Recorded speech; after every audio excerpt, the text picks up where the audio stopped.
Kaltenborn edits the news. Good evening, everybody. After 3 weeks of fires, bombings, and starvation, Warsaw has surrendered. The French general who saw the charge of the Light Brigade at Balaclava said, "C'est magnifique, mais ce n'est pas la guerre." It's magnificent, but it is not war. And so perhaps we can say of this hopeless defense of the capital of Poland that it too was magnificent, although as a gesture with regard to making war effectively, it was of little worth. But of course, when even Berlin, in announcing the capitulation, pays tribute to the courage of the Polish troops, we will remember it as one of the heroic episodes of this particular war.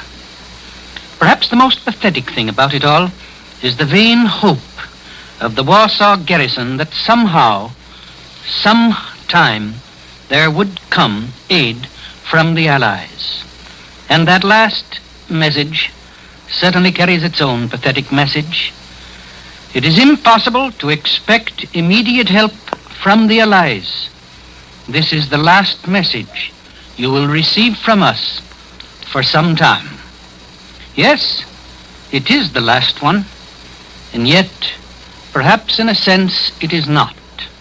For the spirit of the defenders of Warsaw represented the spirit of the Polish people, a brave people, a great people, a people that has made its reputation in history. And the mere fact that a fourth partition of Poland has followed the other three by great powers who lack the conscience that is required to permit a little state to have its way in their midst does not mean either that the spirit of Warsaw, that the spirit of the Poles, or that their nationality has been distinguished. Brave Warsaw, we will not forget it. Moscow is again tonight the center of the diplomatic picture. The foreign ministers of Estonia, of Turkey, and of Germany are in the Russian capital. That indicates the importance which Moscow has come to assume in this war. Here are two governments, the German and the Russian, with a cold, realistic attitude towards events. Both want something that other nations have. Germany wants the oil and the wheat of Romania. Russia wants back Bessarabia from Romania. And on the Baltic, Russia wants the Estonian islands in the Baltic Sea and the use of Estonia's ice-free port, Tallinn, better known as Reval.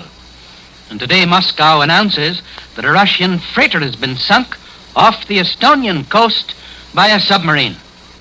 By a German submarine, we ask, instinctively, because German submarines are the only submarines that have been sighted so far in the Baltic, except that we know that 2 or 3 Polish submarines fled across the Baltic in order to find shelter in some neutral harbor. Russian planes today have flown over Estonia. At least Estonia has protested in Moscow against such flights. And what about the Turkish foreign minister in Moscow? What is he doing there? He was invited to come there by Moscow. His meetings with Herr Ribbentrop will be equally important to his meetings with Molotov. Remember that today a new Turkish envoy in Berlin presented his credentials and talked to Adolf Hitler for some time. And it's safe to say that the same subjects that have been discussed between the Turkish envoy and Molotov and Ribbentrop in Moscow were also discussed by the new Turkish envoy and Adolf Hitler this afternoon.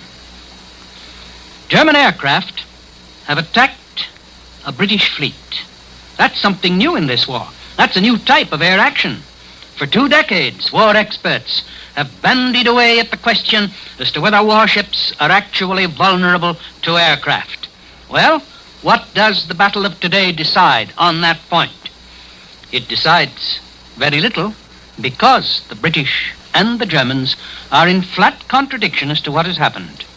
The British tell us, through the voice of Winston Churchill in the House of Commons, that 20 German planes, seaplanes, participated in the attack, that it took place somewhere near the middle of the North Sea.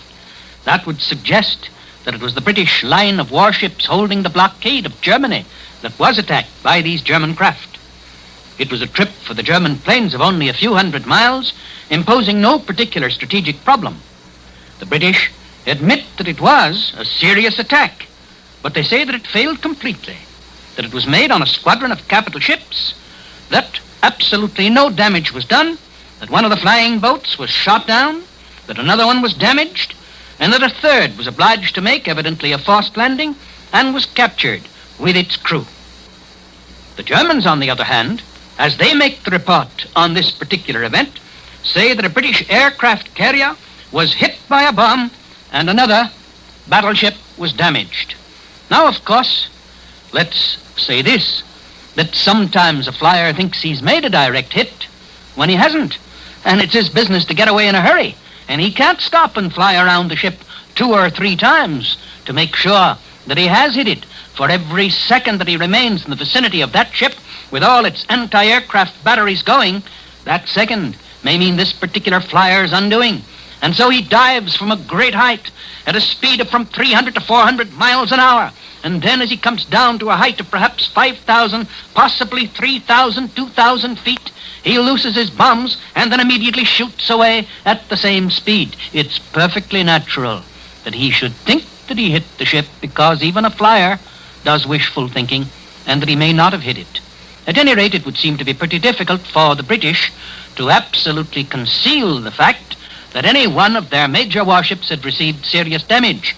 And in the long run, it probably wouldn't pay them to have Mr. Winston Churchill make a completely false announcement in the House of Commons to that effect. I mention that because that may explain this difference of report from Berlin and from London. France has made the Communist Party illegal. That's a very serious step for France, because there are 76 communist deputies in the Chamber of Deputies. And there is a very important communist press. In some respects, I found it brighter and keener than some of the newspapers on the right when I was in Paris a few weeks ago.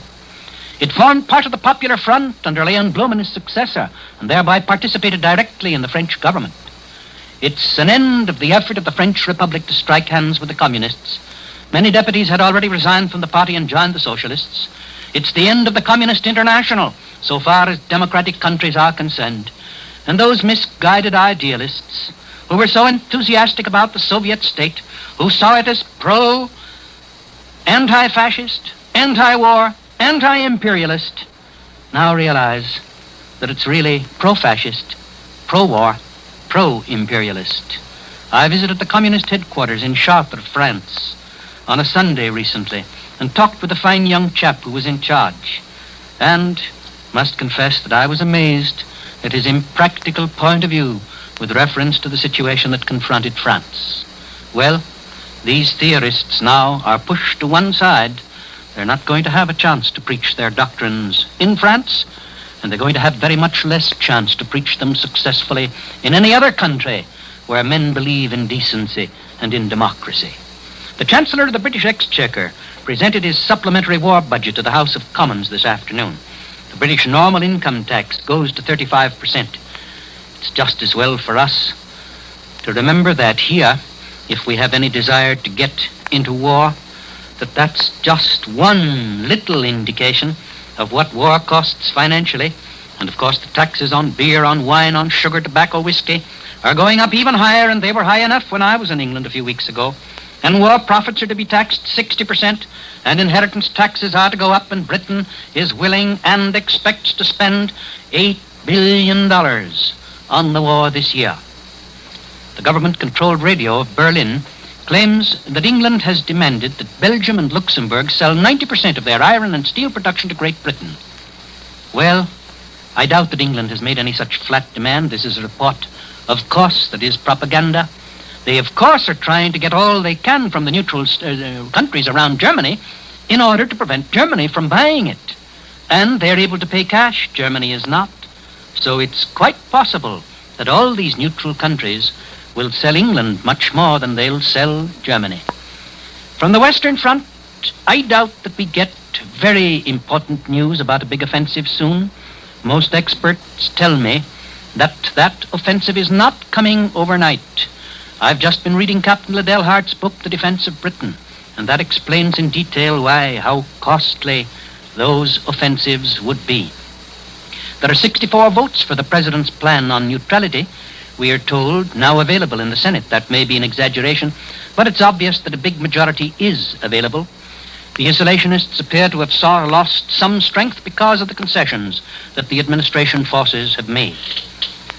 For example, Senator O'Mahony, I believe it is, a Democrat of Wyoming, who previously was listed among the doubtful senators, said this evening, "I told the President today, I feel that the neutrality bill as it now has been brought out is a largely satisfactory bill." Colonel Lindbergh talked it over with Senator Borah today, and no one of the two had any statement to make as to what was said. The senators favoring the administration bill thought they had Colonel Lindbergh convinced to their point of view when he left them after a session yesterday. And, after all, the debate has only just begun. Watch it and follow it. It's worth your while. Good night.